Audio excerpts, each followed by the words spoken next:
malam rekan-rekan semuanya. Tepat pukul 10 malam, setiap malam Jumat kita akan mengisahkan cerita-cerita misteri.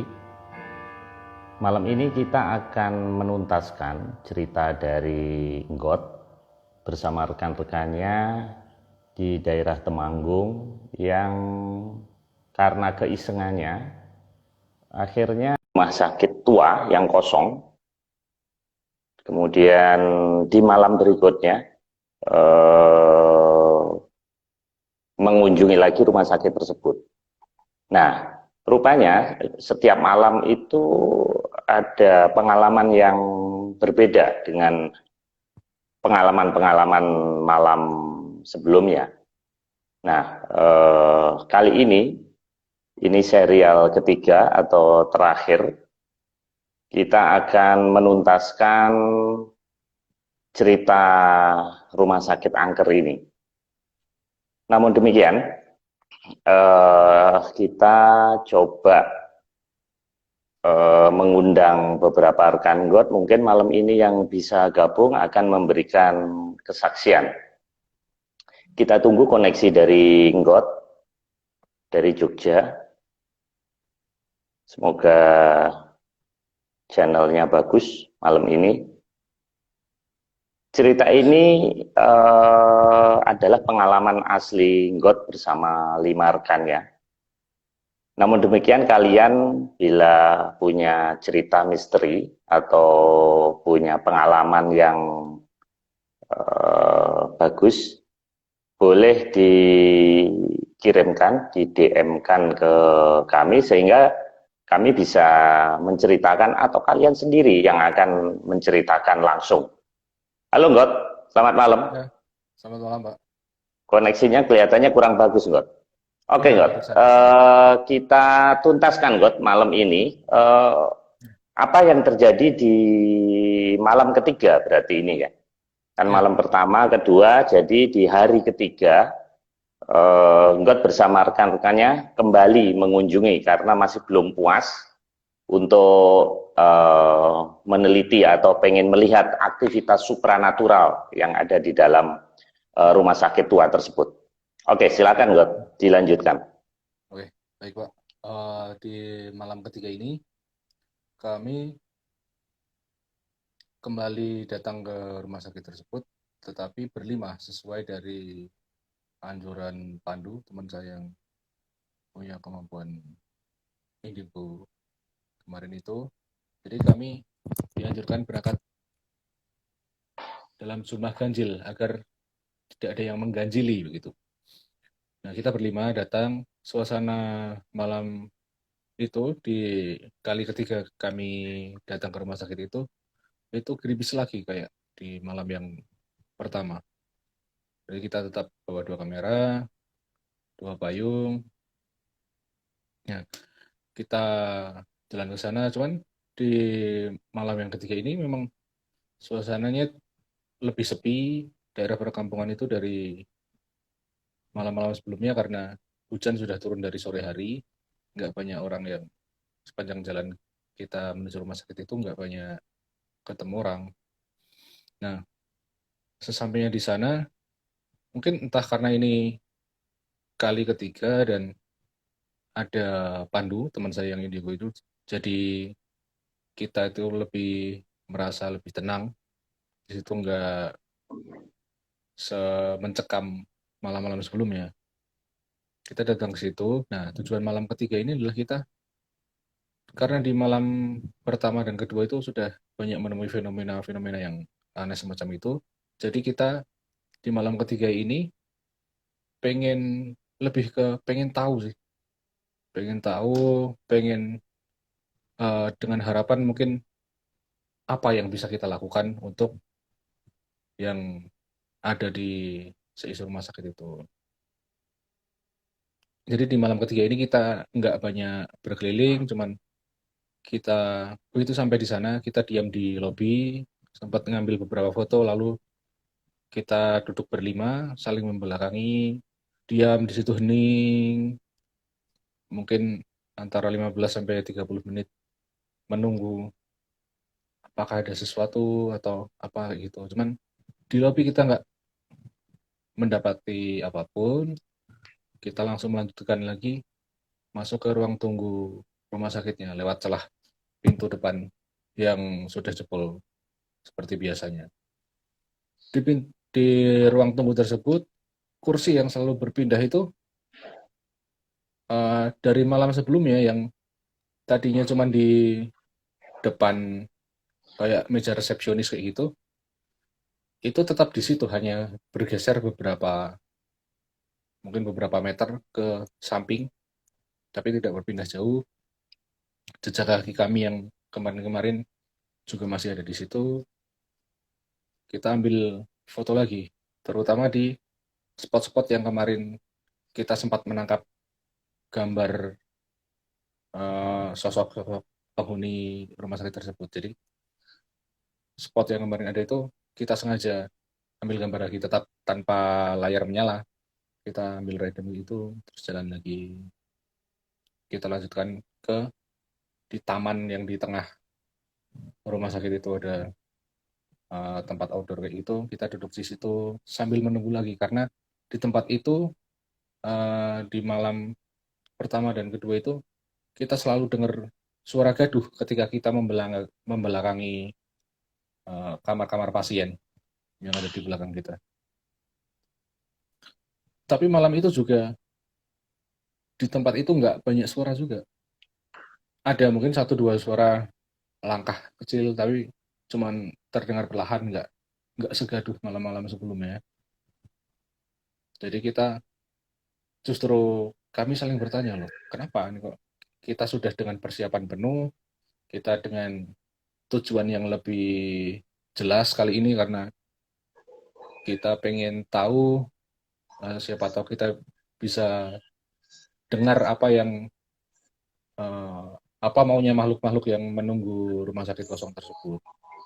Tetapi malah justru di malam itu kita nggak banyak ditampakkan apapun, kita nggak banyak dengar apapun. Jadi kita yang tadinya niatnya tidak ingin berkeliling, akhirnya kita jadi berkeliling lagi. Kita muter ke belakang lagi. Jadi di belakang ruang bedah ada deretan kamar pasien lagi. Kemarin kita hanya melewati depannya. Kali ini kita melewati lorong di belakangnya. Lorong di belakangnya itu ternyata isinya cuman banyak tumpukan-tumpukan kayu sama barang-barang bekas dan atapnya banyak yang jebol. Jadi daerah yang di sisi ujung selatan itu yang paling dekat dengan sungai itu kondisi bangunannya lebih tidak terawat dan sangat berbeda dengan kondisi yang bangunan yang ada di depan. Itu masih terhitung rapi, untuk bangunan yang sudah ditinggalkan itu masih terhitung rapi, tapi yang di bangunan paling belakang itu tempatnya cukup porak-poranda. Jadi di situ suasana mencekam itu kembali kami rasakan dan kita dalam berjalan pun mulai merapatkan barisan lagi. Sesekali kita berhenti untuk mendengar, nggak ada langkah yang mengikuti. Paling beberapa kali itu saya dengar ada suara orang ketawa, itu aja dari sekitar situ, cuman arahnya nggak jelas. Jadi cuman entah itu ada di kepala saya aja atau cuma benar-benar terjadi di sekeliling, cuman saya nggak bisa dengar jelas arahnya. Kita kembali ngambil gambar karena spot tersebut kemarin ternyata belum dilewati. Ambil beberapa gambar. Lalu setelah selesai berkeliling, kita kembali lagi untuk duduk di lobi yang kemarin sempat ada orang minta tolong itu. Kita duduk di situ lagi, kondisinya sama, gerimis kayak gitu. Sudah ditunggu, cuman sayangnya di malam ketiga ini sampai uh, di hampir jam 3 pagi itu kita nggak menemui apa-apa. Terus akhirnya kita putuskan untuk kembali ke rumah teman saya, Dandi itu, yang rumahnya paling dekat dengan rumah sakit itu. Sesampainya di sana kita mencoba membahas lebih detail tentang foto-foto yang kita ambil tadi. Apalagi kita sudah ada Pandu itu yang dia mungkin di antara kami berlima itu yang paling paling tahu soal eh, kondisi rumah sakit tersebut. Jadi kita mulai buka satu persatu, mulai dari eh, di ruang apoteknya itu ada mbak-mbak yang berdiri, dia memegangi tirai kayak gitu tuh masih terlihat juga di hari ketiga itu, di foto itu masih ada juga, masih mengutip dari situ. Nah, kalau kata Pandu, selama dia di sana, memang mbak-mbak itu selalu memperhatikan kalau ada orang yang ke sekitar situ, dia selalu memperhatikan dari raut mukanya itu lebih terlihat dia menunggu sesuatu. Mungkin ini ada hubungannya dengan kemarin mobil apa sales obat yang datang ke situ untuk mengantarkan obat karena selama kita berkeliling itu yang saya lihat telepon gagangnya masih ada di situ, itu salah satunya ada di apotek tersebut.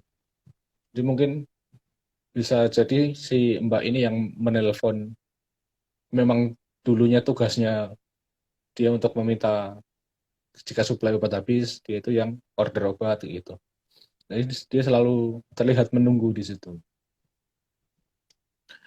Dan beberapa anak kecil yang lari-lari dan ganggu-ganggu itu kata Pandu, itu anak dari pasien yang meninggal di situ karena terlantar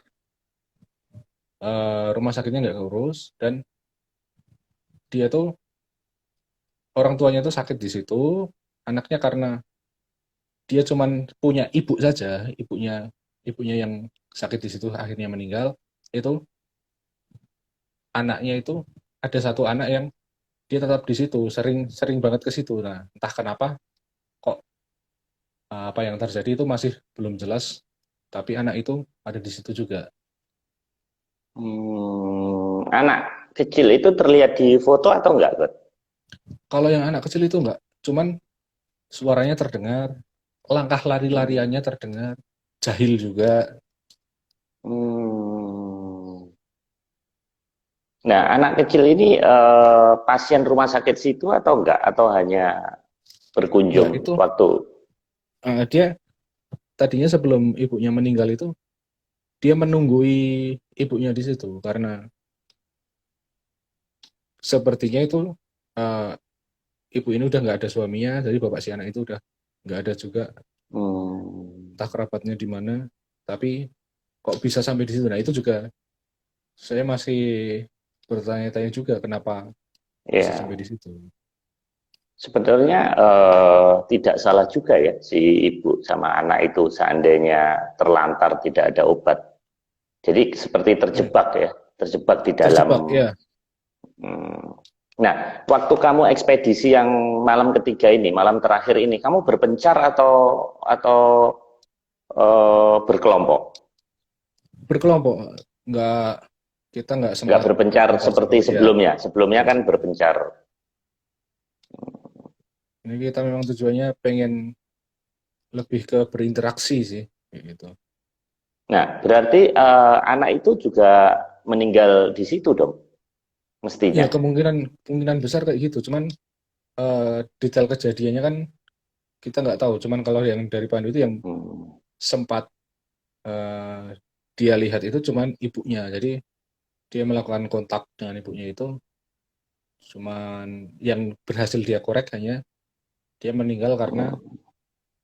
sakit cukup kritis di situ dan nggak tertangani itu karena rumah sakitnya bangkrut.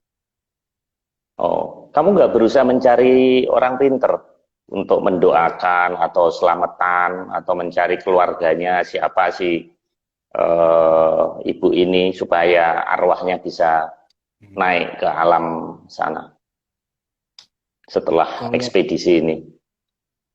sebenarnya mau kami telusuri kayak gitu pun mungkin udah susah karena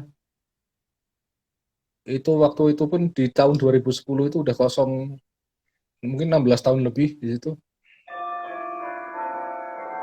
Jadi kita Hmm. memang los warga situ pun nggak ada yang tahu. Nah, Pandu berusaha kontak atau enggak? Kan di antara kalian yang Pandu yang paling bisa bisa ngelihat Ya, itu. Pandu berusaha kontak, cuman nggak semuanya itu eh, entah itu nggak mau atau nggak bisa menuturkan atau Hmm. Pandunya yang masih belum sampai ke situ. Jadi informasi yang bisa digali itu cuman sepenggal-sepenggal aja, dikit-dikit aja. Hmm.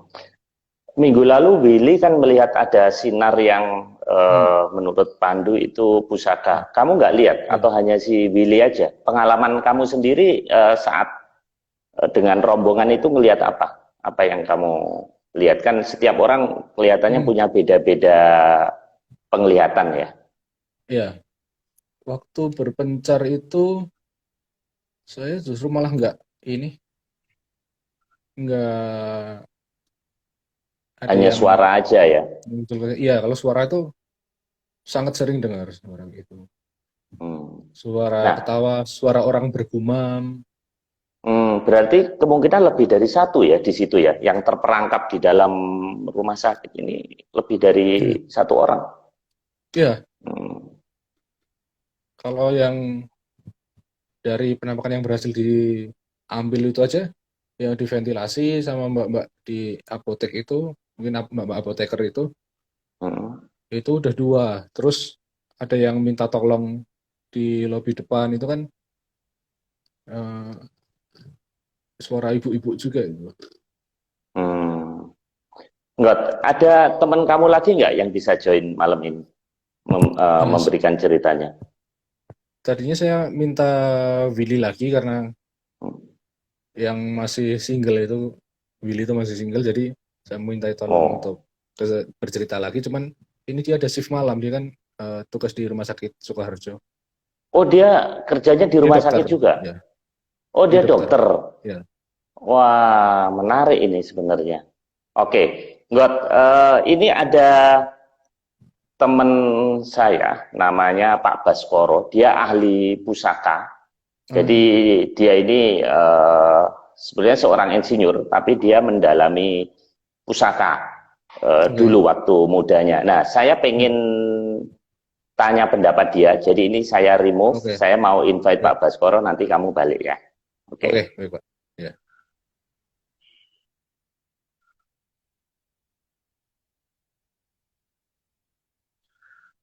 kita tunggu koneksi dengan Pak Baskoro malam ini. Semoga sinyalnya bagus.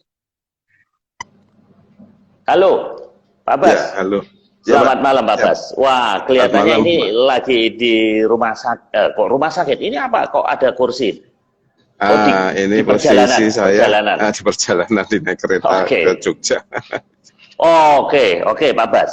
Jadi gini, Oke, Pak ya. Bas. Ini kita sedang menceritakan kejadian yang Ya, dialami lima sekawan di salah satu rumah sakit lama di Temanggung. Nah, ya. di minggu lalu itu ada teman yang got. Rupanya sekarang seorang dokter malam ini tidak bisa join.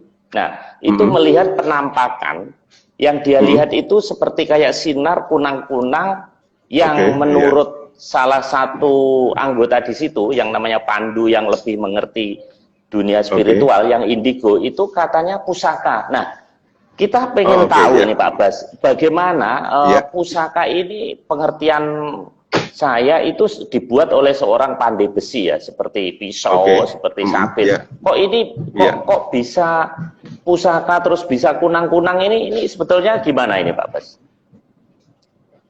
Ya, jadi sebenarnya halo, ya. Ya, silakan Pak Halo, Bas, ya. silakan. Ya. Ya. Jadi sebenarnya itu sinar itu adalah energi. Itu yang pertama. Nah, kita itu punya energi. Manusia punya energi, benda pun kalau diisi itu jadi punya energi. Nah, ketika manusia Hmm. itu meninggal, maka energi itu akan lepas karena energi itu tidak akan hilang. Nah, energi itu dinamakan kumoro dalam bahasa Jawa. Nah, ketika seseorang itu Hmm. meninggal, maka energinya itu akan lepas di alam. Nah, energi itu sebenarnya adalah pengetahuan, bukan sesuatu kekuatan, bukan, tapi pengetahuan yang nggak akan hilang. Jadi kalau kita punya pengetahuan dalam otak kita, maka itulah energi. Dan ketika kita raganya meninggal, maka energi itu akan lepas. Nah, itu akan bersinar. Nah, itulah yang namanya gumoro. Nah, begitu juga terhadap benda. Nah, benda itu kalau misalnya dianggap sebagai pusaka gitu ya. Nah, pusaka itu dibikin seorang empu misalnya gitu. Lalu sama empu itu dimasukin sebuah energi. Energi itu bentuknya sebagai misalnya kalau di dalam bahasa ininya namanya kodam. Kodam itu atau sesuatu yang memang mempunyai energi, nah dimasukkan ke dalam situ. Sehingga energinya itu ada dalam benda itu. Nah, tetapi bedanya adalah energi yang ada di dalam manusia itu warnanya biru. Jadi kalau misalnya kita bisa melihat, maka ketika manusia meninggal itu akan mengeluarkan energi warnanya biru. Tetapi kalau benda atau pusaka itu energinya bisa berupa putih atau merah, atau mungkin seperti kayak kunang-kunang. Nah, waktu itu saya dengan seorang pastor, mungkin terkenal penulis juga saat ini, pastor di kita, itu kita pernah melakukan hal seperti itu, dan memang ada kunang-kunang itu gede gitu loh. Nah, kunang-kunang gede, tapi itu sebenarnya bukan kunang-kunang, tetapi itu adalah energi di mana berasal dari sebuah benda atau barang lah begitu. Nah, itu kalau di dunia istilahnya itu bisa diambil lah kasarnya begitu atau gimana gitu. Nah, dengan cara mungkin kita mengaitkan energi itu dengan energi kita. Jadi kita mengambilnya kan energi kan nggak bisa dipegang. Jadi itu hanya bisa dipegang oleh energi kita sendiri lah. Caranya mungkin dengan semacam kayak tenaga dalam atau pernapasan begitu. Nah, itu untuk memegang energi itu. Sehingga bendanya sendiri akan keluar gitu. Nah, Willy waktu itu dia berusaha menangkap, tapi seperti kayak menjauh. Nah, menurut si Pandu itu karena tidak cocok. Artinya pusaka atau energi ini ternyata tidak cocok dengan aura dari si yang akan menangkap ini. Nah, benarkah pusaka itu memang harus cocok-cocokan, Pak Bas? Artinya kita tidak bisa nih nafsu ngambil pusaka kalau memang tidak cocok itu. Mungkin dalam artian tertentu bukan cocok tidak cocok, tetapi dalam artian tertentu tuh harus ada, kalau dibilang di kita itu mungkin rapalannya lah begitu. Kalau ada rapalannya dan itu bisa kita ambil, tetapi bukan berarti itu tidak cocok atau tidak cocok, karena energi itu kan juga bentuknya bukan hidup kan, tetapi dia adalah energi saja gitu. Jadi energi itu betul-betul bukan sesuatu yang hidup, tapi energi yang dia tidak tahu siapa empunya atau dia nggak tahu. Artinya dia bisa kita ambil. Artinya kalau ada rapalan itu bisa. Energi, energi ini berarti kan abadi, Pak Bas. Berarti ini kalau orang meninggal dia bisa menghilang, nanti dia bisa pindah-pindah gitu. Artinya dia bisa abadi sebenarnya di alam ini. Ya, betul. Jadi kalau misalnya ada cerita tentang kayak dulu kita pernah cerita bahwa kalau kita ada seorang tentara atau terus kemudian membunuh musuhnya, maka dia akan menjadi lebih kuat. Nah, sebenarnya itulah energi itu diambil mereka. Nah, Pak Bas, pada saat orang meninggal, pada saat orang meninggal itu kan ada katanya kalau ada isem, ada pusaka yang masih melekat, itu meninggalnya susah. Nah, ini benar begitu, Pak Bas, harus dilepas dulu begitu. Betul, betul sekali. Memang itu kalau misalnya orang itu akan meninggal, itu kalau dia misalnya kan waktu kita kecil ya sama orang tua kita, kadang-kadang kita nggak tahu bahwa kita itu sebenarnya diisi sama energi atau benda gitu ya. Padahal sebenarnya kita juga punya energi sendiri, dalam artian bahwa kita punya ilmu itulah energi kita. Tapi zaman dulu ilmu itu kan kasaktian namanya kan, kesaktian itulah kita diambil dari alam atau apa. Tapi karena dunianya beda zaman dulu sama sekarang, maka energi itu kadang-kadang zaman dulu memang diisi ke tubuh kita. Nah, tubuh kita itu diisi oleh benda yang ada energinya. Maka ketika kita meninggal, maka energi itu harus dihilangkan dulu. Kalau tidak, kita tidak akan bisa meninggal. Karena energi itu nempel terus di dalam tubuh kita. Nah, itu makanya banyak orang yang susah meninggal karena udah sepuh, susah meninggal karena dia mempunyai pegangan lah istilahnya, dan dia mungkin tidak tahu kalau dia itu ada pegangan. Nah, ada orang khusus yang memang bisa mengerti, terus kemudian bisa mengambil itu, biasanya rata-rata terus 3 hari atau sampai 7 hari mereka meninggal. Ya, nah ini kalau kelihatannya di dalam rumah sakit ini banyak yang meninggal secara tidak wajar. Nah kemudian di situ ada pusaka. Bisa jadi pusaka ini sebenarnya adalah pemilik yang dimiliki oleh si arwah yang belum selesai ini. Mungkin nggak? Karena adanya di sekitar situ, Pak Bas. Kemungkinan seperti itu. Mungkin bisa, mungkin bisa tidak, karena mungkin itu dalam artian begini. Energi itu kan bisa berpindah-pindah. Artinya kalau misalnya di situ ada pusaka gitu ya, pusaka itu juga bisa juga berasal dari daerah situ, atau bisa juga memang bukan berasal dari daerah situ. Karena tidak punya empu, tidak punya pemilik, maka energi kan bisa berpindah.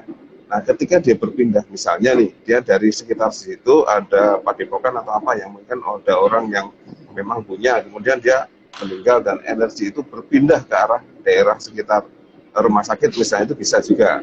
Tetapi kalau orang meninggal di dalam lingkungan rumah sakit dan terjebak dalam dimensi rumah sakit, memang di dalam dunia orang meninggal kan nggak ada yang namanya alamat dan sebagainya. Dia tahunya lingkungan itu, artinya dia memang terjebak di situ itu, dalam artian memang dia tidak ada alamat rumah atau apa, nggak ada. Dia nggak tahu menahu tentang denah atau apa, bahkan dia nggak tahu. Dia tahunya ya di situ. Nah, itu dia terjebak di situ.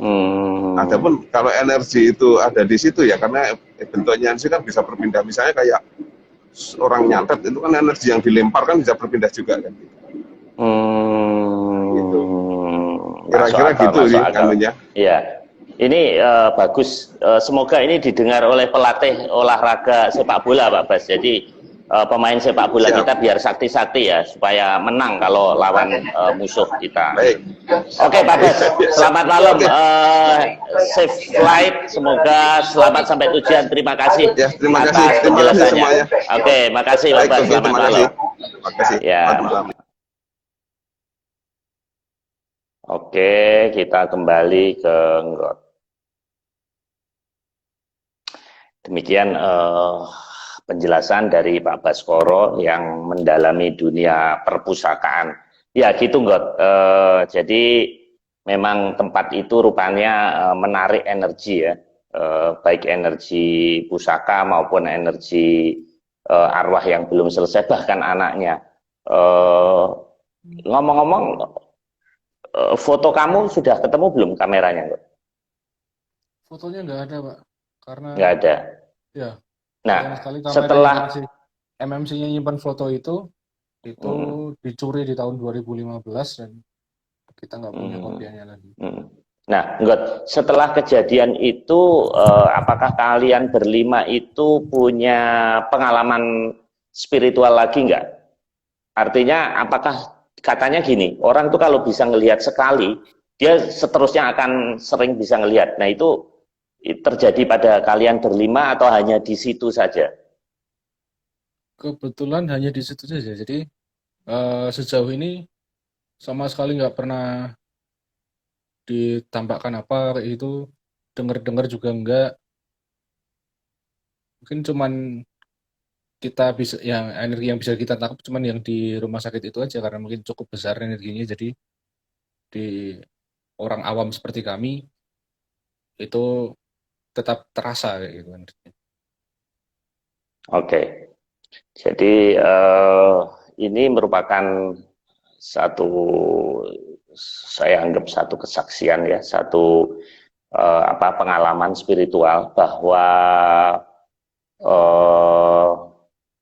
anggap aja ini orang yang meninggal dengan tidak wajar atau masih ada sesuatu yang belum selesai, itu ternyata tidak tuntas dan tempatnya sebetulnya sudah tidak di dunia lagi. Jadi ini peringatan, apalagi ini di masa pandemi, peringatan bagi kita semua bahwa alam arwah atau alam barzah atau alam kubur itu ternyata tidak di kuburan.